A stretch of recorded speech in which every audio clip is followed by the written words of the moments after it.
Pernahkah kalian bertanya-tanya tentang sejarah negara-negara Baltik? Salah satunya, Latvia, punya cerita yang luar biasa. Yuk, kita telusuri bersama jejak waktu di negeri yang indah ini, dari zaman kuno hingga era modern. Kisah Latvia dimulai ribuan tahun sebelum Masehi. Leluhur bangsa Latvia, yaitu suku-suku Baltik, pertama kali menetap di wilayah ini sekitar tahun 3000 sebelum Masehi.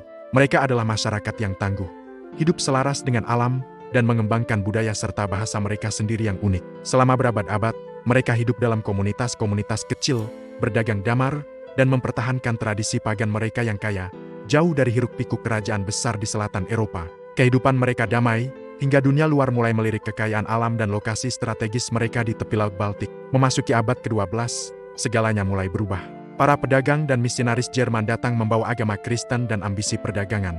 Mereka mendirikan kota Riga pada tahun 1201, yang kelak menjadi pusat penting Liga Hansa, sebuah aliansi dagang yang kuat di Eropa Utara. Inilah awal dari periode panjang pengaruh asing di tanah Latvia. Ordo Livonia, sebuah ordo satria Jerman, menguasai wilayah ini dan memperkenalkan sistem feodal. Masyarakat asli Latvia secara bertahap kehilangan otonomi mereka, menjadi petani di tanah yang dikuasai oleh para bangsawan Jerman.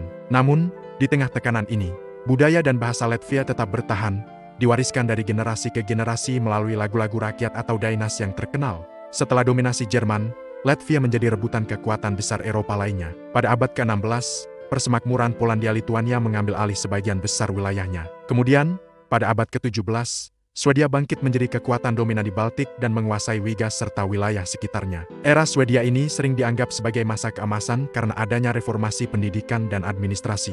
Namun, kedamaian tidak berlangsung lama. Perang Utara Besar di awal abad ke-18 membawa bencana. Wilayah Latvia hancur lebur, dan akhirnya, seluruh wilayahnya jatuh ke tangan Kekaisaran Rusia di bawah kepemimpinan Peter yang Agung. Selama hampir 2 abad berikutnya, Latvia menjadi bagian dari Kekaisaran raksasa ini. Di bawah kekuasaan Rusia, kondisi sosial dan ekonomi masyarakat Latvia mengalami perubahan besar.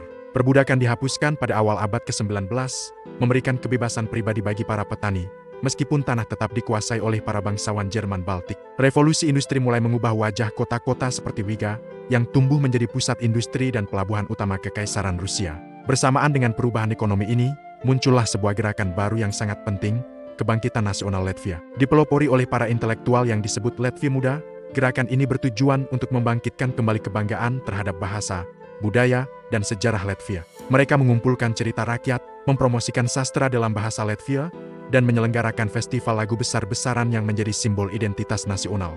Kesadaran sebagai sebuah bangsa mulai tumbuh subur.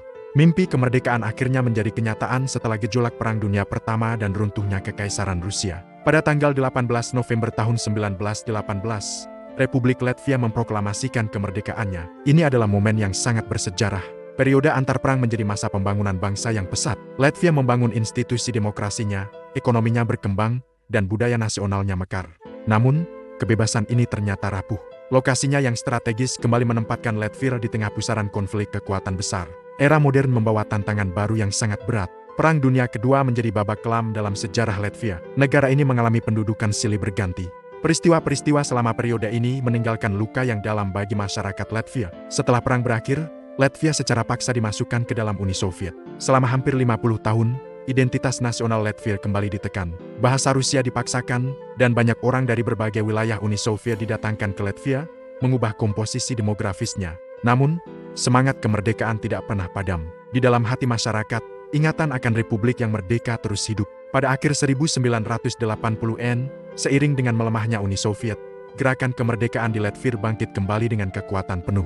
Gerakan ini dikenal sebagai revolusi bernyanyi, di mana ratusan ribu orang berkumpul dan menyanyikan lagu-lagu patriotik sebagai bentuk protes damai. Puncaknya adalah pada 21 Agustus tahun 1991, ketika Latvia sekali lagi memulihkan kemerdekaannya secara penuh.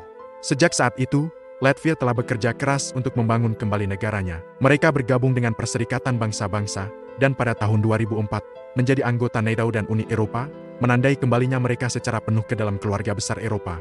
Hari ini, Latvia adalah negara yang modern dan dinamis. Riga, ibu kotanya, adalah perpaduan indah antara arsitektur abad pertengahan yang menawan dan kehidupan kota yang semarak. Negara ini bangga akan warisan budayanya yang unik, dari festival lagu dan tari kolosal yang diakui UNESCO hingga tradisi Midsummer atau J yang meriah.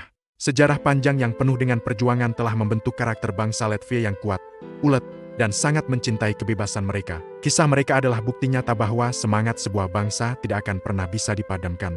Dari suku-suku Baltik kuno hingga menjadi anggota Uni Eropa yang modern, perjalanan sejarah Latvia adalah sebuah epik yang menginspirasi.